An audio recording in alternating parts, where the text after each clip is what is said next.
జడలున్న జంగమ జడలోని గంగమ్మ,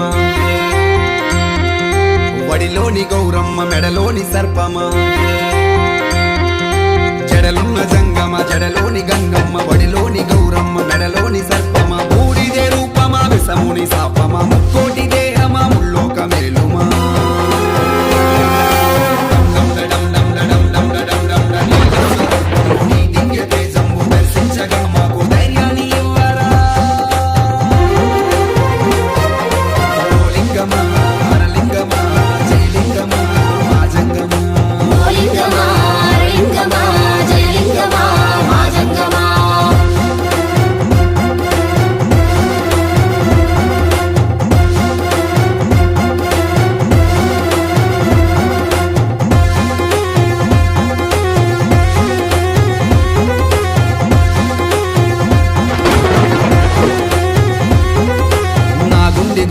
మది మందిరం చేసి నీ ఆత్మలింగాన్ని అందులో నివసింపి మారేడు నేరేడు దళములనే తెచ్చి మందార గన్నేరు పువ్వులతో పూజించి